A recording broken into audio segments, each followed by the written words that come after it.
पे स्वागत करता हूँ। और मैं आज आपको बताऊंगा क्लास 10 से रिलेटेड सीबीएसई के एक चैप्टर के बारे में बताऊंगा। सीबीएसई मतलब कि क्लास 10 का 10 सीबीएसई से रिलेटेड हम आज बात करेंगे। ठीक है, बहुत से बच्चे लोग परेशान है कि बोर्ड इस साल का मतलब 2021 का सेशन में बोर्ड एग्जाम का क्या सीन है, होगा नहीं होगा कोरोना की वजह से। सो फ्रेंड्स, एक बात मैं आपको बताना चाहूंगा कि आप एग्जाम्स की चिंता ना करें, आप अपने कॉन्सेप्ट्स की चिंता करें, बिकॉज ये टाइम बहुत ही क्रूशियल है। और अगर आप अपने कॉन्सेप्ट बिल्डअप करेंगे तो वो आपको कहीं ना कहीं आगे हेल्पफुल होंगे। ठीक है, मैं ये नया सीरीज स्टार्ट कर रहा हूँ। मेरे चैनल पे आपको जीके से रिलेटेड वीडियो बहुत सारी मिलेंगी। जीके और रीजनिंग से रिलेटेड मैं वीडियो बनाता हूँ। मेरे एक फ्रेंड है, उन्होंने रिकमेंड किया है कि मुझे ट्रिग्नोमेट्री से रिलेटेड बहुत सारी चीजें नहीं पता है और मुझे बेसिक से ट्रिग्नोमेट्री जानना है। तो मैं उनके लिए और आप सबके लिए ये वीडियो बना रहा हूँ। सो अगर आपको अच्छा लगे सेशन तो प्लीज लाइक करिएगा, शेयर करिएगा और अपने दोस्तों के साथ शेयर करिएगा और सब्सक्राइब करिएगा वीडियो को। ठीक है फ्रेंड, तो सबसे पहले जानते हैं ये कौन सा चैप्टर है। तो चैप्टर 8 है, 10th क्लास का चैप्टर 8। ठीक है, और 9 दोनों ही चैप्टर ट्रिग्नोमेट्री से रिलेटेड है। चैप्टर नंबर 8 तो ट्रिग्नोमेट्री है, पूरा बेसिक्स ऑफ ट्रिग्नोमेट्री है। और चैप्टर नंबर 9 जो है वो एप्लीकेशन ऑफ ट्रिग्नोमेट्री है। और उसका मतलब बेसिक चीज ये है कि हम उसमें हाइट एंड डिस्टेंस पढ़ेंगे कि हाइट और डिस्टेंस कैसा निकालना होता है। कि अगर प्रैक्टिकल क्वेश्चन रहते हैं, पूरे 16 से 17 क्वेश्चन है पूरे एक्सरसाइज में, और बहुत ही आसान क्वेश्चन है, तो पूरे बेसिक्स है। ठीक है फ्रेंड्स, तो ये आपका 8 नंबर चैप्टर जो है बहुत इंपॉर्टेंट है। और टोटल दोनों चैप्टर मिला के सीबीएसई 10th में इसका वेटेज है अप्रोक्स 15 to 16 मार्क्स का। ठीक है, 5 नंबर के 6 मार्क्स के एक या फिर कभी कभी और में 2 क्वेश्चन भी आते हैं, और बाकी 2 मार्क्स और 4 मार्क्स में क्वेश्चन आते हैं इसके। ठीक है फ्रेंड्स, तो फ्रेंड्स अब आगे देखते हैं।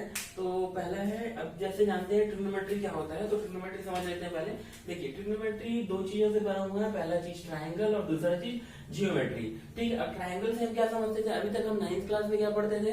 ट्रायंगल्स ये होते हैं, जैसे ये अपना कोई भी ट्रायंगल बना दिए, राइट, आपका आइसोस्केलस ट्रायंगल और इक्विलेटरल ट्रायंगल, एक्यूट ट्रायंगल। ठीक है, कोई भी टाइप का ट्रायंगल बना दिए, देन वो ट्रायंगल को हम कैसे निकालते थे, तो उसकी जो हम प्रॉपर्टी के थ्रू उसमें बातें करते थे। ठीक है, कभी कभी हम जो है पाइथागोरस थ्योरम का यूज करते थे। ठीक है, पाइथागोरस थ्योरम का यूज करते थे। ठीक है, और हम 9th में ही ज्योमेट्री का भी पार्ट हमने पढ़ा है।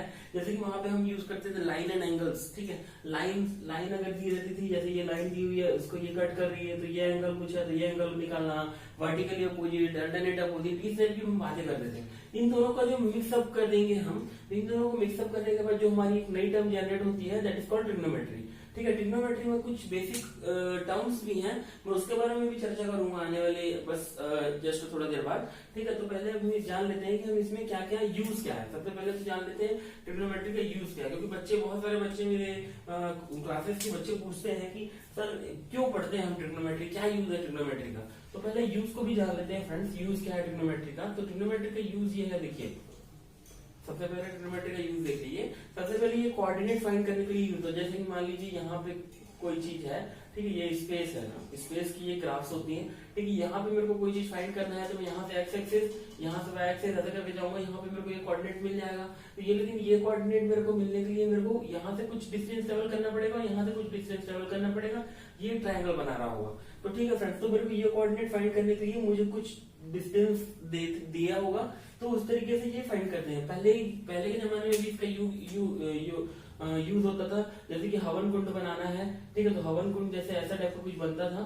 ठीक है फ्रेंड्स, ऐसा कुछ बनता था। ठीक है, इसमें कुछ एंगल्स जो भी दिए रहते थे, इन एंगल्स को फाइंड करने के लिए ये वाले एंगल हो गए, ऐसे एंगल हो गए। तो हमारे जो ऋषि मुनीस थे, उन्होंने भी वो भी इनका यूज करते थे। बस बात ये थी कि उस समय ये टर्म क्लियर नहीं थी, और आज ये टर्म क्लियर हो गई है और हम इससे पढ़ते हैं, क्योंकि हमारा बहुत जगह ट्रिग्नोमेट्री का यूज है हमारी बेसिक चीज में। ठीक है, एंगल्स फाइंड करने के लिए यूज करते हैं। अगर राइट एंगल ट्रायंगल के एंगल फाइंड करना है हमको, तो हम बेसिक कुछ टर्म्स के थ्रू हम एंगल्स भी यूज फाइंड कर सकते हैं। ठीक है, अब देखिए पहले हम जो प्रॉपर्टी यूज करते थे ट्रायंगल फाइंड करने के लिए, प्रूफ करने के लिए, एसएएस, एसएसएस, 9th क्लास तक के बहुत बच्चे पढ़ते हैं एसएएस, एसएसएस प्रॉपर्टीज वाले क्वेश्चन। ठीक है, लेकिन यहाँ पे हमको कोई भी प्रॉपर्टी का यूज नहीं करना है। यहाँ पे केवल टर्म्स होंगी, 6 टर्म्स, ठीक है, तो उनका यूज करना है। ठीक है, आप देखिए ये हवन कुंड का ही मैंने एग्जांपल दिया, जैसे ये बीच में हवन कुंड चल रही है आग, ठीक है, यहाँ के बीच का एंगल यहाँ, क्योंकि बिल्कुल एंगल के थ्रू ही आप अगर कुंड बनाएंगे तो वो ज्यादा ही क्या बोलते हैं लाभकारी होता है, और एक तरह का एक प्रॉपर उसमें मेजरमेंट के थ्रू से बनाया जाता है। ठीक है फ्रेंड्स, तो ये है। अब यहाँ पे जो हम बेसिकली बात करेंगे पूरे ट्रिग्नोमेट्री वाले चैप्टर में, तो चैप्टर में बात करेंगे केवल और केवल राइट एंगल के ऊपर। ये पूरी ट्रिग्नोमेट्री राइट एंगल के ऊपर ही डिपेंडेंट होती है। ठीक है, राइट एंगल में एक एंगल होता है 90 डिग्री का। ठीक है, जैसे कि मान लीजिए एंगल बी है, ठीक, और ये ए है और ये आपका सी है, एंगल नंबर सी। ठीक, अब देखिए वन एंगल इज 90 डिग्री, ये वाला एंगल 90 डिग्री है, then this side will be base and this side will be perpendicular, this one is perpendicular. ठीक है, बहुत से बच्चे लोगों को परपेंडिकुलर नहीं पता होता है, तो परपेंडिकुलर ये होता है जैसे कि ये बेस है, ठीक, ये बेस है, समझ लीजिए आप खड़े हैं धरती में, ये अर्थ में खड़े हुए हैं आप, ठीक है, अर्थ में खड़े हुए हैं, ये बेस है। ठीक है, आपके बेस से जो आपका बेस है उससे जो भी चीज 90 डिग्री पे होगी, जो भी चीज 90 डिग्री का एंगल बनाएगी, then it is called perpendicular. ठीक है, perpendicular.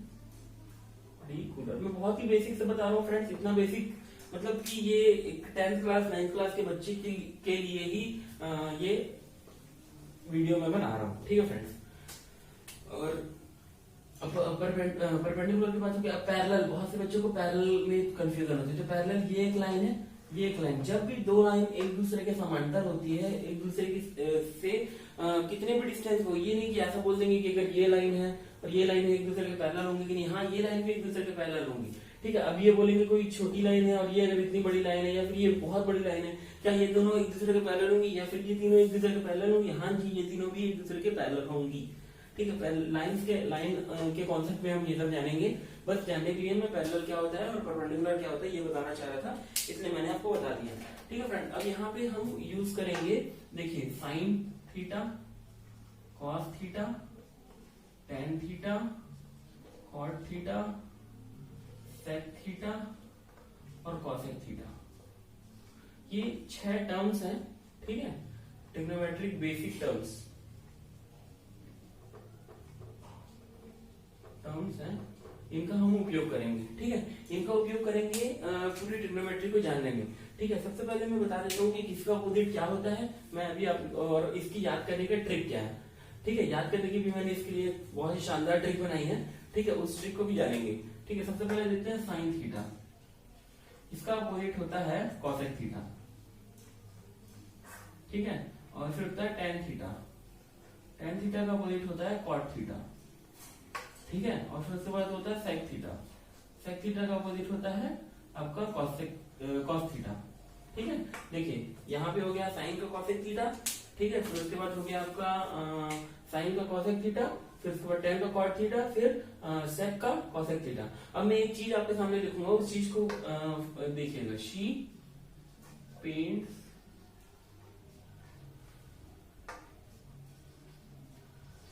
Curly brown hairs through proper brushing।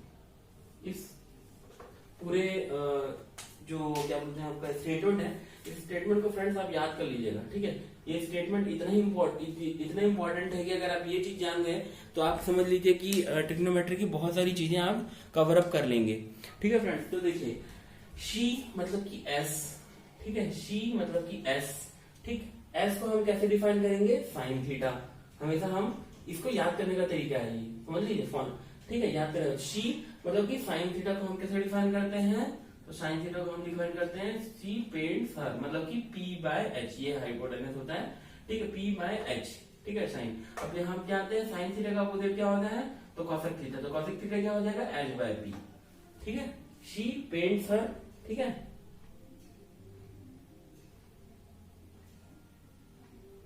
सी पेंट्स हर, यहाँ पे हर आएगा।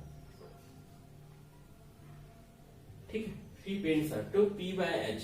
ठीक है, देखिए पी बाय एच, तो इसका अपोजिट हो गया एच बाय पी। ठीक है, अब यहाँ देख लेते हैं सेक थीटा, सेक और कॉस में देख लेते हैं। तो सेक थीटा, अब देखिए कर्ली ब्राउन हेयर, कर्ली मतलब कि कॉस का क्या हो जाएगा? Brown hair. ठीक है, तो कॉस का अपोजिट क्या होता है सेक, तो सेक क्या हो जाएगा h बाय बी। ठीक है, मतलब ये देखिए जैसे सबसे पहले मेरा कॉस आया, कॉस का क्या होता है b बाय h, तो इसका सेक क्या हो जाएगा h बाय बी, जस्ट इसका अपोजिट हो जाएगा। ठीक है फ्रेंड्स, थोड़ी सी भी कंफ्यूजन होगी आप मेरे को जस्ट कमेंट कर सकते हैं। देखिए साइन थीटा क्या है p बाय h, ठीक है p बाय h है, तो जो कॉसेक क्या हो जाएगा h बाय b। ठीक है, जस्ट इसका अपोजिट हो जाएगा फ्रेंड्स। ठीक है, अगर आपको अच्छी लगे वीडियो तो लाइक जरूर करिएगा फ्रेंड्स, और अगर अपने दोस्तों के साथ फेसबुक इंस्टा में शेयर भी करिएगा। ठीक है, साइन थीटा का अपोजिट कॉसेक थीटा, ये हो गया हमारा। ये देखिए साइन थीटा कॉसेक थीटा एक दूसरे के अपोजिट है, सेक और कॉस भी हो गया। ठीक है, अब हम देख लेते हैं टेन को। ठीक है, टेन यहाँ पे देख पा रहे होंगे आप, थ्रू प्रॉपर ब्रशिंग। ठीक है, ये देखिए ये वाला जो पॉइंट है थ्रू मतलब टी प्रॉपर ब्रशिंग। ठीक है, यहाँ पे देखते हैं टेन थीटा प्रॉपर ब्रशिंग, तो कॉट थीटा क्या हो जाएगा बी बाय पी।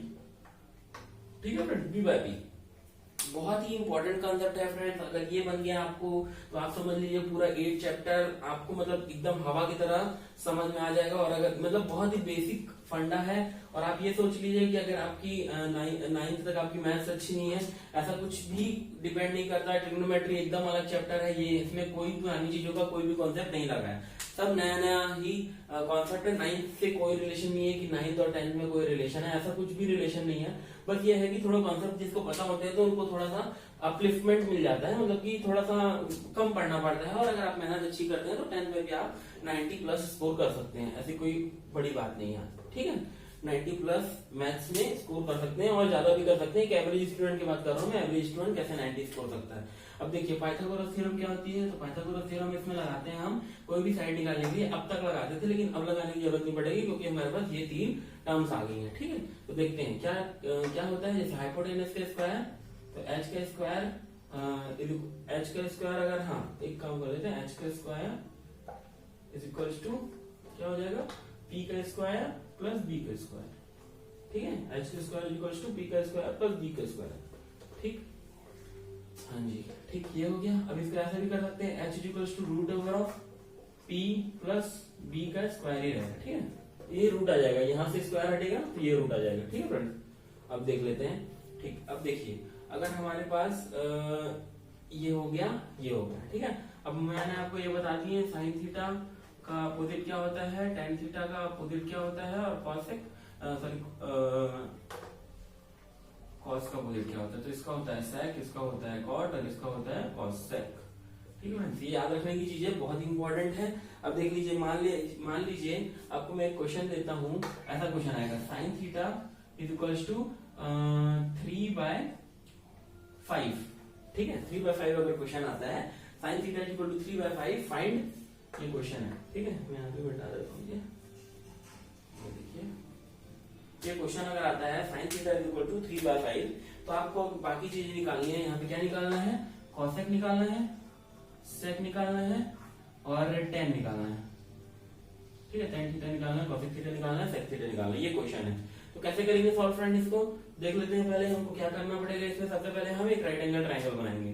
ठीक है, मैंने ये राइट एंगल ट्रायंगल बनाया है, ये 90 डिग्री, ये ए है, ये बी है, और ये सी है। ठीक है, तीनों साइड दे दी मैंने। ठीक है, अब मैं देखूंगा थीटा, थीटा जो है वो कोई कौन सा एंगल माना, तो मैं ये एंगल मान लेता हूँ थीटा। ठीक है, ये एंगल मान लेता हूँ थीटा। देखिए अब अगर आप ये एंगल थीटा मानते हैं तो इसके अपोजिट वाली साइड क्या हो जाएगी पी, और अगर ये वाला एंगल थीटा मानते हैं तो इसके अपोजिट वाली साइड क्या हो जाएगी पी। ठीक है ना, अगर इसके अपोजिट वाली साइड पी होगी तो ये बेस हो जाएगा, और इसके ये वाली साइड अगर पी होगी तो ये बेस हो जाएगा। ठीक है फ्रेंड, तो अभी हम ये थीटा मान के चलते हैं, तो बेस हमारा ये वाला हो जाएगा। ठीक है, इसको मैं बैठा के फिर से बना देता हूँ। देखिए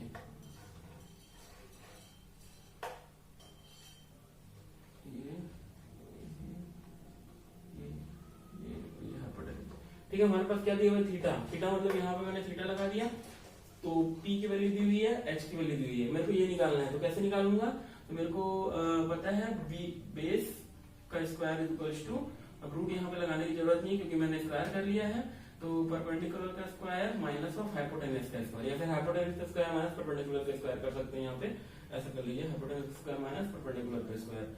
ठीक है, बेस का स्क्वायर इक्वल टू हाइपोटेनस का स्क्वायर क्या है 25 माइनस बेस का स्क्वायर कितना है 9। तो ठीक है, बी का स्क्वायर कितना हो जाएगा 16, तो बी इक्वल टू कितना हो जाएगा 4। तो मतलब बी की वैल्यू 4 आ गई, बी मतलब कि ये वाला 4 हो जाएगा। ठीक है, जब ये 4 हो गया फ्रेंड, तो अब नेक्स्ट हम देखते हैं, नेक्स्ट क्या देखते हैं, तो देखिए अब बी की वैल्यू हम जान गए, बी की वैल्यू 4 आ गई। देखिए b की वैल्यू 4 आ गई तो हमको क्या निकालना है, सबसे पहले कॉसेक निकालना है। ठीक है, कॉसेक निकालना है तो ये कॉसेक लिखते हैं। ठीक, अब कॉसेक थीटा मैंने आपको बताया था, कॉसेक थीटा क्या होता है, साइन थीटा, साइन थीटा बोलो सेक थीटा। ठीक, सेक थीटा का अपोजिट होता है कॉसेक थीटा। मैंने क्या बताया था, करली ब्राउन हेयर मतलब कि b बाय h, तो b बाय h होता है। अब b देखते हैं और h देखते हैं, b की वैल्यू आई हमारी 4 आई है, h क्या है तो क्या हो जाएगा 4/5।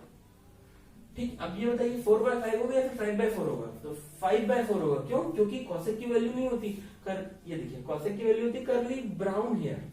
ठीक है, ब्राउन हेयर, तो ब्राउन हेयर से मतलब कि 4/5 हो जाएगा, और सेक की वैल्यू हो जाएगी 5/4।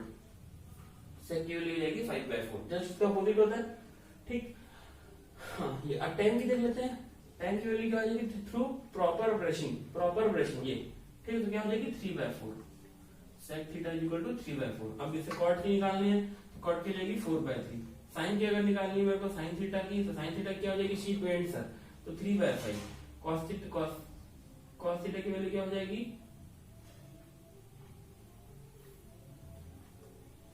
5/3। ठीक, cosec की। तो फ्रेंड्स इतना ही, अब मिलते हैं हम अपने नेक्स्ट सेशन पे।